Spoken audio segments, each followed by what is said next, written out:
பல ஆயிரக்கணக்கான வீரர்களை தாங்கக்கூடிய உலகத்தினுடைய மிகப்பெரிய போர்க்கப்பலான யுஎஸ்எஸ் ஜெராட் ஃபோர்டை கொண்டு போய் நிறுத்தினார். யுஎஸ்எஸ் ஏப்ரஹாம் லிங்கன் இன்னொரு போர்க்கப்பல்.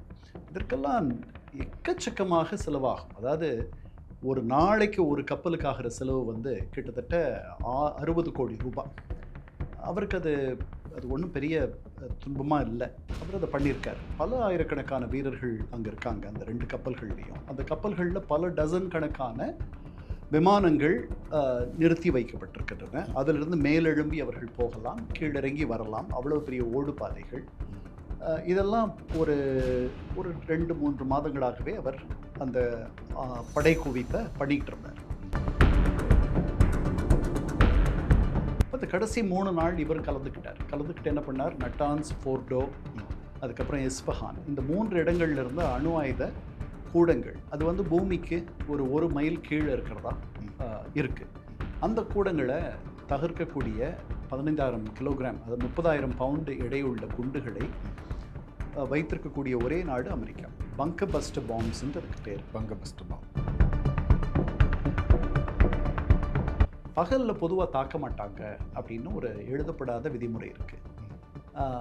இரவில் இருட்டில் நீங்கள் உறங்கிட்டு இருக்க நேரத்தில், நீங்கள் விழிப்பாக இல்லாத நேரத்தில் தான் தாக்கணும் அப்படின்றது தான். ஆனால் அவர் பகல்லையே தாக்கினார். தொடக்கத்திலேயே முதல் தாக்குதல்லையே சிஏஏக்கு கிடைச்ச நுண்ணறிவு தகவலில் அந்த அயத்துல்லா கமனேயி அப்புறம் பல முக்கிய தலைவர்கள் எங்கே கூடுறாங்கன்னு தெரிஞ்சு அதை தாக்கி அவரையும் இன்னும் சில முக்கியமான தலைவர்களையும் கொண்டுட்டார். America, Russia, Korea, North Korea உள்ளிட்ட இந்தியா உள்ளிட்ட எல்லா நாடுகளுமே அணுசக்தி ஆயுதங்களை பயன்படுத்திட்டார். ஈரானை மட்டும் குறிப்பாக தாக்குறதுக்கு என்ன காரணம்? இந்த ஆற்றலை பெற்றுவிட்டால் அங்கே இருக்கக்கூடிய வளைகுடா நாடுகள், மீதி அரபு சன்னி நாடுகள், அவர்களுக்கே ஒரு பாதுகாப்பின்மை வந்துடும். குறிப்பாக இஸ்ரேலுக்கு ஒரு பாதுகாப்பின்மை வந்துடும். அதுக்கப்புறம் வடகொரியா மாதிரி அவர்கள் தொட முடியாத ஒரு தொலைவுக்கு போய்விடுவார்கள் அப்படின்ற அச்சமெல்லாம் ஒரு காரணம். இப்போ அவர்கள் ரொம்ப பலவீனப்பட்டு இருக்கிறார்கள். இவர்கள் இந்த நேரத்தில் இவ்வளோ பலவீனமாக இருக்கிறதுனால தான் நான் இந்த முடிவை எடுத்தேன் அப்படின்னு ட்ரம்ப்பே சொல்லியிருக்காரு. இப்போ பண்ணிட்டோம்னா ஒரு 30-40 ஆண்டுகளுக்கு அவர்கள் ஒரு அணுசக்தியாக மாறுவதை நாம் ஒத்தி போட்டுடலாம் அப்படின்ற எண்ணம் அவருக்கு வந்திருக்கோம். வரலாற்றில் இந்த துணிகரமான ஒரு செயலை செய்த முதல் அமெரிக்க அதிபர் அப்படின்ற பெயரும் இடம்பெறணும்னு அவர் நினைச்சிருக்கலாம். அமெரிக்காவும் இஸ்ரேலும் சேர்ந்து ஈரான் அட்டாக் பண்ணுறாங்க. ஆனால் ஈரான் ஏன் அரபு நாடுகளான துபாய், அபுதாபி, சவுதி போன்ற நாடுகள் மீது தாக்குதல் நடத்துகிறாங்க? அவங்களோட விமான தளத்தை கொண்டு வச்சு தவிர்க்கிறாங்க. இந்த மாதிரி ஏன் ஈடுபடுறாங்க அப்படிங்கிற ஒரு சந்தேகம் ஏற்பட்டிருக்கு. சில எண்ணெய் கிணறுகள் மேலே தாக்குதல் நடந்திருக்கு. சில ஹோட்டல்கள் மேலே தாக்குதல் நடந்திருக்கு. பங்கு சந்தை 2 நாள் மூடிட்டாங்க ஐக்கிய அரபு அமீரகத்தில். இன்னும் பல அரசு விடுமுறை, பள்ளிகள், அரசு அலுவலகங்கள் இதெல்லாம் மூடப்பட்டிருக்குன்னு நினைக்கிறேன். அப்புறம் அவங்க இராணுவம் எல்லாமே தயார் நிலையில் இருக்குது.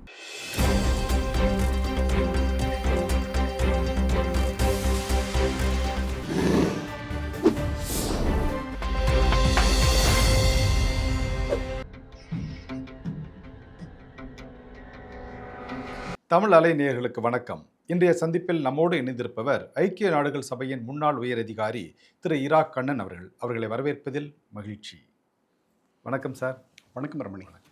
சார், அமெரிக்க அதிபர் ட்ரம்ப் ஒரு பக்கம் இந்தியா, பாகிஸ்தான் உள்ளிட்ட 8 நாடுகளுடைய போரை நிறுத்தியதற்காக எனக்கு அமைதிக்கான நோபல் பரிசு வழங்கணும் அப்படின்னு சொல்லி ஒரு கிளைம் வச்சுட்டே இருக்கிறார். அதே நேரத்தில் இப்போது ஈரானோட கடுமையான ஒரு வாரம் தொடர்ந்துருக்காங்க. இது அவருடைய நிலைப்பாடை, எந்த நிலைப்பாடை காட்டுது சார்? இல்லை, நோபல் பரிசு வேண்டான்னு அவர் முடிவு பண்ணிட்டாருன்னு தோணுது எனக்கு. அப்புறம் அவர் ஜனவரி தொடக்கத்துக்கு பிறகு நோபல் தன்னுடைய மோகத்தை அவர் வெளிப்படுத்தினாரான்னு எனக்கு தெரியல. அதனால் அது முடிச்சு போச்சு. நோபல் பரிசு தனக்கு கிடைக்காது, எட்டாதுன்றது முடிவு பண்ணிட்டு தான் இந்த தாக்குதலை அவர் தொடங்கியிருக்கணும். இனிமேல் அவருக்கு நோபல் பரிசு கிடைப்பதற்கான வாய்ப்பே கிடையாது. அப்புறம் அவர் முரண்களின் மொத்த உருவம். அடிக்கடி தன்னுடைய மனசை மாற்றிக்கிறவர். அவரை கட்டுப்படுத்தக்கூடியது அவருடைய மனம் மட்டுமே அப்படின்னு அவரே சொல்லியிருக்கார். Mind my morality, my own mind my மொராலிட்டின்ட்டு. அவருடைய தார்மீக எண்ணங்கள், அவர் வடிவமைச்சிருக்க தார்மீக எண்ணங்கள், அது உங்களுதா எனதா இருக்க வேண்டிய அவசியம் இல்லை. அதனால் அதுதான் அவரை கட்டுப்படுத்தும். அதனால் அவர் இந்த தாக்குதலை செஞ்சது, நான் இந்த தாக்குதல் தொடங்குறதுக்கு முன்னாடி அவர் ஒரு பெரிய முற்றுகையை ஈரானுக்கு எதிராக ஒரு பெரிய கடற்படையை இங்கே கொண்டு போய் நிறுத்தினார். பல ஆயிரக்கணக்கான வீரர்களை தாங்கக்கூடிய உலகத்தினுடைய மிகப்பெரிய போர்க்கப்பலான யுஎஸ்எஸ் ஜெராட் ஃபோர்டை கொண்டு போய் நிறுத்தினார். யுஎஸ்எஸ் ஏப்ரஹாம் லிங்கன் இன்னொரு ஒரு போர்க்கப்பல். இதற்கெல்லாம் எக்கச்சக்கமாக செலவாகும். அதாவது ஒரு நாளைக்கு ஒரு கப்பலுக்கு ஆகிற செலவு வந்து கிட்டத்தட்ட 60 கோடி ரூபாய். அவருக்கு அது ஒன்றும் பெரிய துன்பமாக இல்லை. அவர் அதை பண்ணியிருக்கார். பல ஆயிரக்கணக்கான வீரர்கள் அங்கே இருக்காங்க அந்த 2 கப்பல்கள்லேயும். அந்த கப்பல்களில் பல டசன் கணக்கான விமானங்கள் நிறுத்தி வைக்கப்பட்டிருக்கின்றன. அதிலிருந்து மேலெழும்பி அவர்கள் போகலாம், கீழிறங்கி வரலாம். அவ்வளோ பெரிய ஓடு பாதைகள். இதெல்லாம் ஒரு 2-3 மாதங்களாகவே அவர் அந்த படை குவிப்பை பண்ணிக்கிட்டு இருந்தார். அப்போ நான் நினச்சேன், ஒரு 50% அவர் போர் தொடுக்கிறதுக்கான வாய்ப்பு இருக்கு, 50% அமைதிக்கான வாய்ப்பு இருக்குன்னு நினச்சேன். ஏன்னா திருப்பி 2025 அந்த 12 நாள் போருக்கு முன்னாடி அவர்கள் ஒரு பேச்சுவார்த்தையில் ஈடுபட்டிருந்தாங்க. அதாவது 2018 அவர் அதற்கு முன்னாடி ஒபாமா பண்ணிக்கிட்ட ஒப்பந்தத்தில் இருந்து 2015 ஒரு ஒப்பந்தம் பண்ணிக்கிட்டாங்க ஈரானோட. அந்த ஒப்பந்தத்தை ஐக்கிய நாடுகள் பாதுகாப்பு சபையினுடைய 5 நிரந்தர உறுப்பினர்கள், அதுக்கப்புறம் ஐரோப்பிய ஒன்றியம், இவர்கள் சேர்ந்து ஈரானோட ஒரு 15 ஆண்டு காலத்திற்கு அதனுடைய யுரேனியம் செறிவூட்டுகிற முயற்சி வந்து 3.67% மேலே போகக்கூடாது அப்படின்னும், சர்வதேச அணுசக்தி முகவத்தினுடைய மேற்பார்வையிலையும் கட்டுப்பாட்டிலையும் அது வரணும் அப்படின்ட்டு அந்த ஒப்பந்தம் சொல்லுச்சு. ஆனால் 15 ஆண்டுகளுக்கு பிறகு ஈரானியர்கள் சுதந்திரமாக செயல்படலாம்.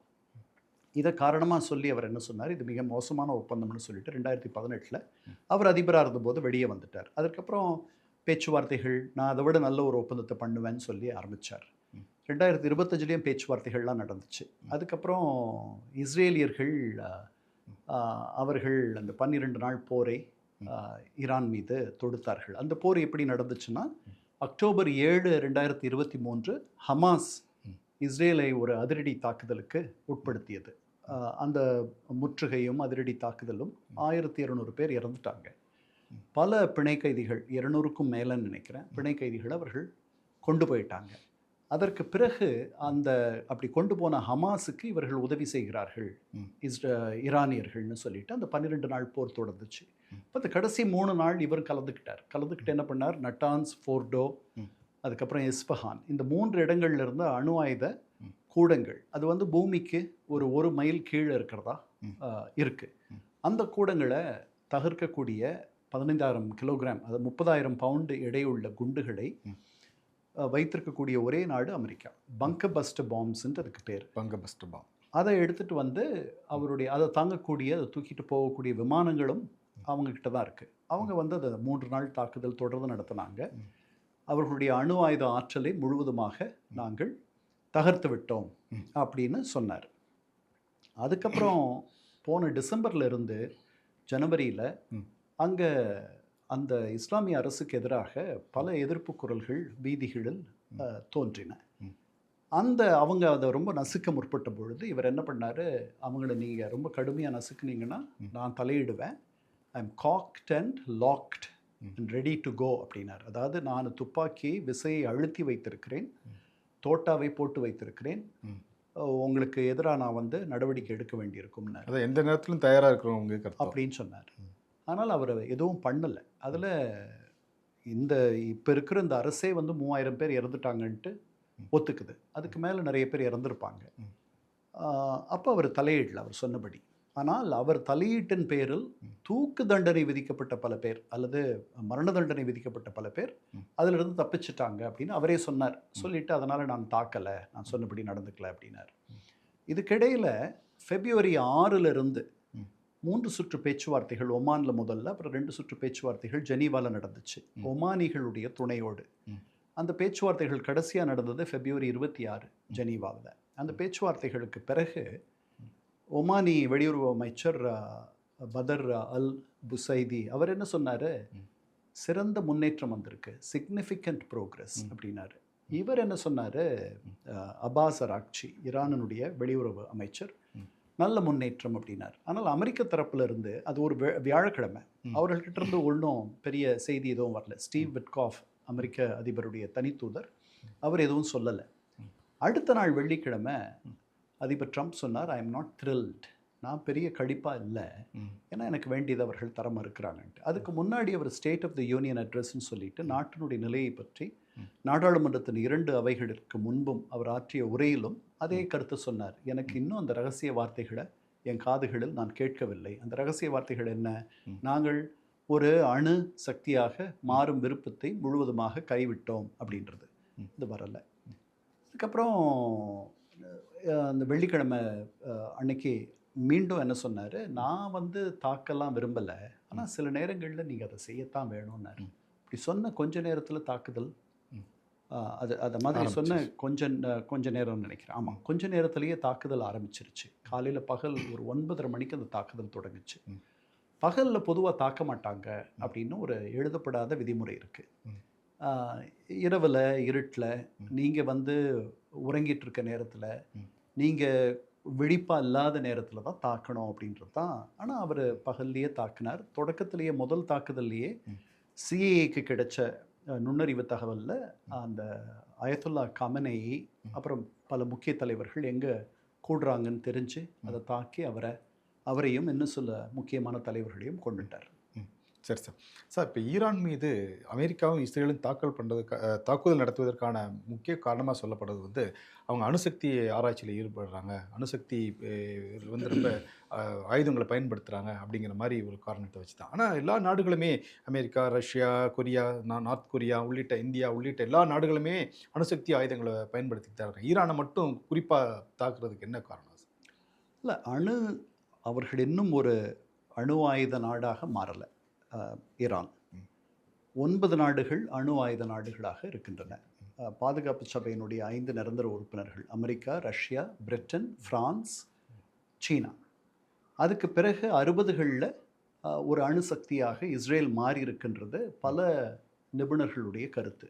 அவர்கள் இருக்குன்னு சொல்லலை, இல்லைன்னு சொல்லலை. அதற்கு பிறகு இந்தியா 90களின் இறுதியில், அதுக்கு உடனே பாகிஸ்தான். இந்த நூற்றாண்டினுடைய ஒரு பகுதியில் தொடக்கத்தில் வடகொரியா. இப்போது இது வந்து ஒரு எலீட் கிளப். அதாவது நீங்கள் மட்டுமே அந்த தனி விமானம் வைத்திருப்பவர்கள் தமிழ்நாட்டில் ஒரு 10 பேர் இருக்காங்கன்னு வச்சுக்குவோம். அவர்கள் எல்லாரும் என்ன நினைப்பாங்க, இந்த 10 பேரோடவே இது நின்றுடணும், இன்னும் நிறைய பேர் இந்த சுகத்தையோ அல்லது இந்த வசதியையோ பெறக்கூடாது அப்படின்னு நினைப்பாங்க. தனி விமானமாவது ஒரு பொறாமை உணர்வில் அப்படி நினைக்க தோணலாம். இது அப்படி கிடையாது. இது வந்து ஒரு அழிவு சக்தி. இந்த அழிவினுடைய வீச்சை நாம் 2ஆம் உலகப் போரில் நாகசாக்கி, ஹிரோஷிமாவில் அமெரிக்கர்கள் நமக்கு செய்து காட்டினார்கள். அதனால் இது வந்து ஆற்றலுக்கும் பயன்படும், நல்லதுக்கும் பயன்படும், கெட்டதுக்கும் பயன்படும். நல்லதுக்கு பயன்படுறதுக்கு உலகம் இதற்கு உதவி செய்ய தயாராக இருக்கிறது. அதுதான் நியூக்ளியர் நான் ப்ராலிஃபரேஷன் ட்ரீட்டி. அதுக்கப்புறம் நியூக்ளியர் வெப்பன்ஸ் பேன் ட்ரீட்டின்னு ஒன்று வந்திருக்கு. அதாவது அணு ஆயுத தலையாக அணுசக்தியை மாற்றாமல் இருப்பதற்கு அணு பரவாமை ஒப்பந்தம், அப்புறம் அணு ஆயுத தடை ஒப்பந்தம், இதெல்லாம் இருக்குது. அதில் முதல் ஒப்பந்தத்தில் ஈரான் கையெழுத்து போட்டிருக்கு. நாம் கையெழுத்து போடல. இந்தியா கையெழுத்து போட்டால் அதுக்கு என்ன அர்த்தம் அப்படின்னா, நாங்கள் அணுசக்தியை அமைதிக்கான வழிகளில் மட்டும், அதாவது மின்சாரத்திற்கு, இப்போ நம்ம கூடங்குளத்திலிருந்து மின்சாரம் வருது இல்லையா, அதே மாதிரி மருத்துவத்துக்கு யுரேனியம் ஐசோடோப்பை நீங்கள் வந்து புற்றுநோய் சிகிச்சைக்கு பயன்படுத்தலாம்.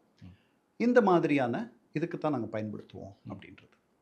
ஆனால் 2002 ஈரானிய எதிர்க்கட்சியைச் சேர்ந்தவர்கள், எதிரணியைச் சேர்ந்தவர்கள், ஈரானியர்கள் இந்த மாதிரி அமைதிக்கான வழிகளில் மட்டும் அதை நாடலை, அவர்கள் அதை வந்து ஒரு அழிவு சக்தியையும் நாடுகிறார்கள் அப்படின்ற தகவலை வெளியே கசிய விட்டாங்க. அந்த நேரத்தில் மேலை நாட்டு உளவு ஸ்தாபனங்களும் உளவு நிறுவனங்களும் அதை உறுதிப்படுத்தின உடனே இதை இவர்கள் வச்சிக்கக்கூடாது. ஏன்னா இவர்கள் இந்த ஆற்றலை பெற்றுவிட்டால் அங்கே இருக்கக்கூடிய வளைகுடா நாடுகள், மீதி அரபு சன்னி நாடுகள், அவர்களுக்கே ஒரு பாதுகாப்பின்மை வந்துடும். குறிப்பாக இஸ்ரேலுக்கு ஒரு பாதுகாப்பின்மை வந்துடும். அதுக்கப்புறம் வடகொரியா மாதிரி அவர்கள் தொட முடியாத ஒரு தொலைவுக்கு போய்விடுவார்கள் அப்படின்ற அச்சமெல்லாம் ஒரு காரணம். இப்போ அவர்கள் ரொம்ப பலவீனப்பட்டு இருக்கிறார்கள். இவர்கள் இந்த நேரத்தில் இவ்வளோ பலவீனமாக இருக்கிறதுனால தான் நான் இந்த முடிவை எடுத்தேன் அப்படின்னு ட்ரம்ப்பே சொல்லியிருக்காரு. அதுக்கப்புறம் அதற்கான காரணங்களை மாற்றி மாற்றி சொல்கிறார். பட் எனக்கு வந்து இது ஒரு மிக பலவீனமான தருணம் என்பதை அவருடைய நுண்ணறிவு நிறுவனங்களும் அதுக்கப்புறம் இஸ்ரேலியர்களும் கணித்திருந்தார்கள். இப்போ பண்ணிட்டோம்னா ஒரு 30-40 ஆண்டுகளுக்கு அவர்கள் ஒரு அணுசக்தியாக மாறுவதை நாம் ஒத்தி போட்டுடலாம் அப்படின்ற எண்ணம் அவருக்கு வந்திருக்கும். வரலாற்றில் இந்த துணிகரமான ஒரு செயலை செய்த முதல் அமெரிக்க அதிபர் அப்படின்ற பெயரும் இடம்பெறணும்னு அவர் நினச்சிருக்கலாம்.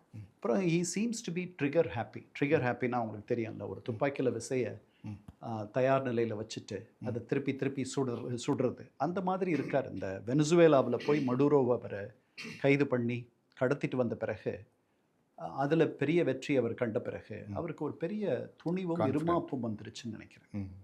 Okay sir. சார் இப்போது எல்லாம் நம்ம தமிழ்நாட்டில் உள்ளவங்களுக்கு ஓரளவு அறிவியல் பூகோளத்தை பற்றி தெரிஞ்சவங்களுக்குலாம் ஒரு இருக்கக்கூடிய ஒரு சந்தேகம் என்னென்னா சார், அதாவது இஸ்ரேலுக்கும் அமெரிக்காவும் இஸ்ரேலும் சேர்ந்து ஈரானை அட்டாக் பண்ணுறாங்க. ஆனால் ஈரான் ஏன் வந்து அரபு நாடுகளான துபாய், அபுதாபி, சவுதி போன்ற நாடுகள் மீது தாக்குதல் நடத்துகிறாங்க, அவங்களோட விமான தளத்தை வந்து குண்டு வச்சு தகர்க்கிறாங்க, இந்த மாதிரி ஏன் ஈடுபடுறாங்க அப்படிங்கிற ஒரு சந்தேகம் ஏற்பட்டிருக்கு சார். வேணும்னு பண்ணுறாங்கன்ட்டு எனக்கு தோணலை. அந்த மாதிரி நான் இன்னும் பார்க்கல. அங்கெல்லாம் அமெரிக்க தளங்கள் இருக்குது, அமெரிக்க வீரர்கள் இருக்காங்க. அதை நோக்கி தான் தாக்குதல் நடக்குது. அந்த தாக்குதல் தவறி வேறு இடங்களில் விழலாம். சில எண்ணெய் கிணறுகள் மேலே தாக்குதல் நடந்திருக்கு, சில ஹோட்டல்கள் மேலே தாக்குதல் நடந்திருக்கு. பங்கு சந்தை 2 நாள் மூடிட்டாங்க ஐக்கிய அரபு அமீரகத்தில். இன்னும் பல அரசு விடுமுறை, பள்ளிகள், அரசு அலுவலகங்கள் இதெல்லாம் மூடப்பட்டிருக்குன்னு நினைக்கிறேன். அப்புறம் அவங்க இராணுவம் எல்லாமே தயார் நிலையில் இருக்குது. அதனால் குவைத்தில் விழுந்த அந்த ஏவுகணை தாக்குதலில் 6 அங்கே இருந்த அமெரிக்க தளத்தில் விழுந்த தாக்குதலில் 6 அமெரிக்க வீரர்கள் உயிரிழந்து விட்டனர். இவ்வளவும் நடக்குது. ஆனால் தனியான வளைகுடா நாடுகளுடைய குடிகள், அதாவது பிரஜைகள், அவங்களெல்லாம் கொல்லணுன்ற எண்ணமெல்லாம் ஈரானுக்கு இருக்கிற மாதிரி எனக்கு தோணலை. அதாவது லாஜிக்கலாக, அது அறிவுபூர்வமாக நீங்களும் நானும் யோசித்தோம்னா, ஏற்கனவே உலகத்தினுடைய ஒரே வல்லரசு நமக்கு எதிரியாக இருக்குது. அது கூட மத்திய கிழக்கில் இருக்கக்கூடிய ஒரு பெரிய சக்தி, அது இஸ்ரேல். அவங்க 2 பேரும் சேர்ந்து என்னை தாக்கிட்டு இருக்காங்க. இந்த நேரத்தில் என்னுடைய எதிரிகளை வந்து அதிகப்படுத்துறதுல எனக்கு என்ன லாபம் இருக்க முடியும்? அதனால் அப்படி வேணும்னே பண்ணுவாங்கன்னு எனக்கு தோணலை. பட் இது நான் சொல்கிறது லாஜிக். சரி சார். சார், அதாவது ஈரான்லேருந்து மற்றபடி மற்ற நாடுகளுக்கு இந்தியாவுக்கு சவுத் ஆசியாவுக்கு வரக்கூடிய கச்சா எண்ணெய் வந்து ஹார்மோஸ் ஜலசந்தி வழியாக தான் வருது. இப்போ வந்து அந்த ஜலசந்தியை வந்து க்ளோஸ் பண்ணிட்டோம், இனிமேல் கப்பல் அந்த பக்கம் எதுவும் வரக்கூடாது, அப்படி எதாவது வந்துச்சுன்னா நாங்கள் பாம் வச்சு பிளாஸ்ட் பண்ணுவோம் அப்படிங்கிற மாதிரி ஈரான் அறிவிச்சிருக்கிறாங்க. இப்போ அதை க்ளோஸ் பண்ணால் அதனுடைய இம்பேக்ட் எந்த அளவுக்கு ஆசிய நாடுகளை பாதிக்கும் சார்? முதல்ல எண்ணெய் விலையெல்லாம் ஒரு 12% இந்த போர் தொடங்கின உடனே உயர்ந்துருச்சு. எண்ணெய் விலை உயர்ந்துச்சுன்னா உலகம் முழுக்க பணவீக்கம் வரும். பணவீக்கம்னா விலைவாசி உயர்வுகள். அதனால் இது எல்லாரையுமே பாதிக்க போகுது. 20% எண்ணெய் விலை அமெரிக்காவிலேயே உயர்ந்துருச்சுன்னு சொல்கிறாங்க. 2 விஷயந்தான் அமெரிக்க அதிபரை கட்டுப்படுத்தும். ஒன்று, எண்ணெய் விலை தாறுமாறாக போச்சுன்னா அங்கே இருக்க மக்கள் அதை ரசிக்க மாட்டாங்க. இன்னொன்று, அதை விட முக்கியமானது, அமெரிக்க வீரர்கள் இன்னும் நிறைய பலியானால் அவர்களுடைய உடல்கள், பாடி பேக்ஸ், உடல்கள் போர்த்திய அந்த உரைக்குள் வைக்கப்பட்டு அமெரிக்காவுக்கு திரும்புகின்ற காட்சியை மக்கள் பார்த்தார்களானால் அவர் மீது அவருடைய செயலுக்கு மிகப்பெரிய வருத்தமும் வெறுப்பும் தெரிவிப்பார்கள். அந்த அழுத்தம் வந்து அவரை நிறுத்த வைக்கலாம். இது ஒரு பக்கம். ஹார்முஸ் வழியாக, ஜலசந்தி வழியாக நமக்கு கிட்டத்தட்ட 50% எண்ணெய் வரத்து நடக்குதுன்ட்டு நானும் படிச்சிருக்கேன். நாம் 88% என்னமோ நம்முடைய எண்ணெய் தேவைகள் வெளியிலிருந்து தான் வாங்குகிறோம். ஒரு 39-40 நாடுகள்கிட்ட இருந்து வாங்கிட்டுருக்கோம். அதில் நிறையா நான் சொன்னபடி இந்த ஹார்முஸ் ஜலசந்தி வழியாக தான் வருது. அது இப்போ இந்த போர்னால் அது வழியாக வர்றது நிறுத்தப்பட்டிருக்கு. நமக்கு இதெல்லாம் முன்னாடியே கருதி ஒவ்வொரு நாடுமே இந்த மாதிரி பண்ணி வச்சுருக்காங்க. நாமும் கிட்டத்தட்ட 10 கோடி பீப்பாய் எண்ணெயை நம்ம சேமிப்பு வச்சுருக்கோம், இருப்பாக வச்சுருக்கோம். அது வந்து ஒரு 40-45 நாட்கள் வரும். அங்கே நமக்கு எண்ணெய் வரத்துன்றது குறைஞ்சி போயிடுச்சு அப்படின்னா அதை வந்து எடுத்து பயன்படுத்த ஆரம்பிப்போம். ஒரு 40 நாள் கடந்துடலாம். அதனால் இது தவிர நாம் தென் அமெரிக்காவிலேருந்து எண்ணெய் வாங்கலாம். அது ஹார்முஸ் வழியாக வர வேண்டிய அவசியம் இல்லை. அதுக்கப்புறம் வட ஆஃப்ரிக்காவிலேருந்து எண்ணெய் வாங்கலாம். நைஜீரியா ஒரு பெரிய எண்ணெய் வளமிக்க நாடு. வெனிசுவேலாவிலிருந்து ஏற்கனவே நம்ம வாங்குறதா ஆரம்பிச்சு ட்ரம்ப் சொல்லியிருக்காரு. நாம இது வரைக்கும் சொல்லல.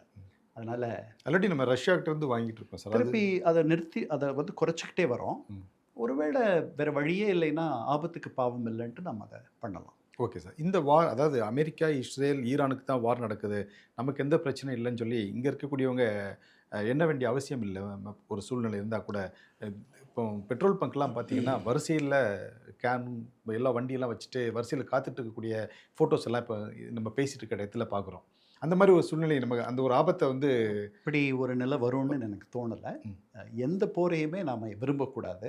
அதனால் இங்கே இருக்கவர்கள் போரை நம்ம எல்லாருமே இந்த போரை வேண்டான்னு நினைக்கணும். அதில் எந்த சந்தேகமும் இல்லை. பெட்ரோலுக்கோ அல்லது டீசலுக்கோ ஒரு தட்டுப்பாடு வரும் அப்படின்னு நான் நினைக்கல. Okay sir. சார் இறுதியா ஒரு கேள்வி. இந்த அமெரிக்காவும், இஸ்ரேலும் ஈரானை வந்து சேர்ந்து 2 பேரும் சேர்ந்து ஈரானை வந்து அட்டாக் பண்ணுறாங்க.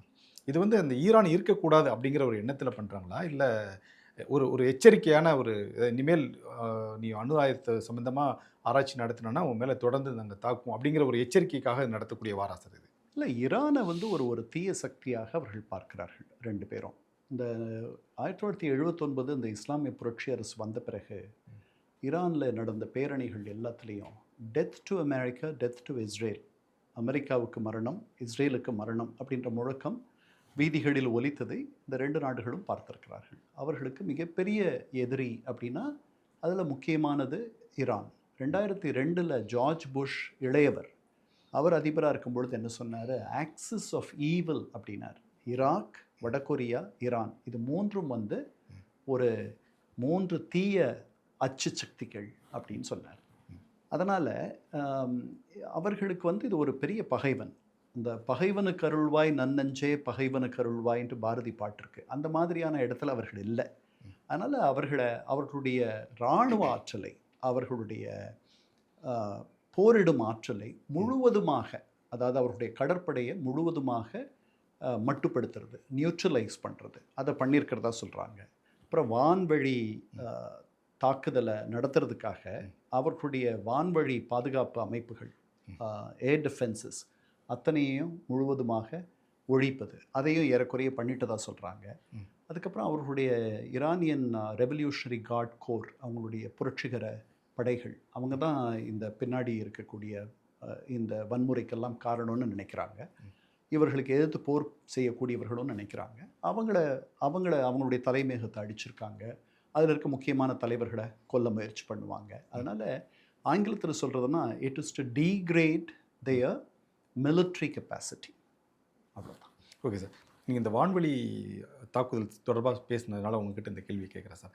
அதாவது இப்போது சென்னையிலேருந்து மற்ற நாடுகளுக்கு போகிறதுக்கான வான்வெளியெல்லாம் சில இடத்துல வந்து வான்வெளி மூடப்பட்டிருக்கு அப்படிங்கிறாங்க. நாம் நினைக்கிறோம் வானில் எப்படி மூட முடியும் அப்படிங்கிற ஒரு சந்தேகம் இருக்குது. அது எப்படி அந்த அந்த வான்வெளி மூடல்னா, நீங்கள் வந்து ஒரு நாட்டினுடைய வான்வெளி எல்லையில் நீங்கள் உங்கள் விமானம் போகுதுன்னா அந்த நாட்டினுடைய அனுமதியோடு தான் போக முடியும். அப்படி இல்லைன்னா நீங்கள் வந்து எதிரி விமானம்னு சொல்லிட்டு கீழே இருக்கக்கூடிய விமான தாக்கிகளை வைத்து அவர்கள் அந்த ஏவுகணைகளை வைத்து தாக்கி விடலாம். அதை எந்த விமானம் போனாலும் கூட. ஆமாம். முதல்ல வான்வழி கட்டுப்பாடு வந்து ஒவ்வொரு நாட்டினுடைய எப்படி நில எல்லை இருக்கோ அதே மாதிரி அதனுடைய மேலே ஆகாயத்தை அவர்கள் கட்டுப்படுத்துவார்கள். ரடார்கள் வந்து அங்கே கமர்ஷியல் போக்குவரத்து, அதாவது வணிக ரீதியாக பயணிகள் பயணிக்கக்கூடிய விமானங்களுக்கு அனுமதி தருவாங்க, போகும். அது பகை நாடாக இல்லாத வரைக்கும். இப்போ நம்முடைய வணிக விமானங்கள், கமர்ஷியல் பயணிகளை எடுத்துகிட்டு போகிற சாதாரண பயணி விமானங்கள் பாகிஸ்தான் வான்வழி வழியாக போகாது. அதே மாதிரி பாகிஸ்தானி விமானங்களும் பயணிகளை எடுத்துகிட்டு போகிற விமானங்களும் நம்ம வான்வழியில் நோக்கி வராது. ரெண்டுமே தவிர்த்துருவோம். ஏன்னா நாம் 2 பேரும் பெரிய நட்பு நாடுகள் கிடையாது. இதை மீறி சில நேரங்களில் விபத்துகள் நடக்கிறது உண்டு. 1983 அலாஸ்காவிலிருந்து சோல் வந்து தென்கொரியாவினுடைய தலைநகர், அங்கே பறந்துட்டு இருந்த அதை நோக்கி பறந்துட்டு இருந்த ஒரு தென்கொரிய விமானம், கொரியன் ஏர்லைன்ஸ், அவங்க தெரியாதனமாக ஒரு 180 கிலோமீட்டர் சோவியத் வான்வழிக்கு போயிட்டாங்க. சோவியத் அது தவறுதலாக நடந்தது, வேணும்னு நடக்கலை. அது வந்து ஒரு அந்நிய விமானம், அது வந்து எதிரி விமானம்ன்ற மாதிரி நினச்சி சோவியத் இராணுவம் அவங்கள சுட்டு வீழ்த்திருச்சு. 260 பயணிகள் இறந்து போயிட்டாங்க. ம். ஸோ இந்த மாதிரி அபாயமெல்லாம் இருக்குது. நீங்கள் அனுமதி இல்லாமல் ஒருவருடைய வான்வெளியில் பயணிக்க முடியாது. ஓகே. அதனால தான் இந்த வார்க்கு முன்னாலே எங்களுடைய ஆகாய வழி வந்து மூடப்பட்டிருக்குன்னு சொல்லி அறிவிக்கிறாங்க. ஆமாம் ஆமாம். அதே மாதிரி தான் துருக்கியை நோக்கி வந்த ஒரு விமானமோ ஏவுகணையவோ நேட்டோ, துருக்கி நேட்டோவில் ஒரு உறுப்பு நாடு, அவர்கள் சுட்டு வீழ்த்திட்டதை நேற்று துருக்கி சொல்லியிருக்கு. அந்த மாதிரி ஆபத்துகளும் இருக்குது. ஆமாம். அதாவது இப்போ நீங்கள் வந்து ஒரு வீட்டுள்ள போகிறதுக்கு எப்படி அனுமதி வேணுமோ, ஒரு நாட்டுள்ள போகிறதுக்கு எப்படி அனுமதி வேணுமோ, அதே மாதிரி அந்த நாட்டினுடைய மேலே இருக்க வான்பரப்பு, அந்த நாட்டினுடைய நில எல்லைகளை ஒட்டிய வான்பரப்பு அதுக்கு சொந்தமானது. அதை அத்துமீறவர்களை அது எப்படி நடத்தும்னு தெரியாது. அதனால் ஓகே சார், நன்றி, வணக்கம் சார்.